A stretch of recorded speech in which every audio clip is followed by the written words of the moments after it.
Joe Sebastianelli.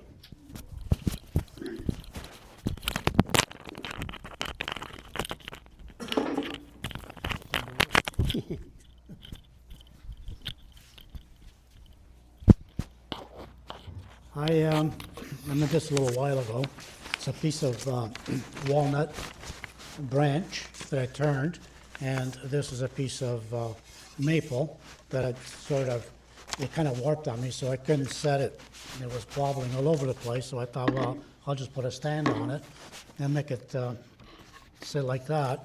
And I just burned the top with a torch to give it a little bit of a dark look.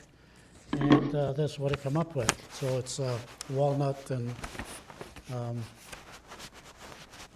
maple, and I finished it with a clear finish, clear thing. That's it. Questions?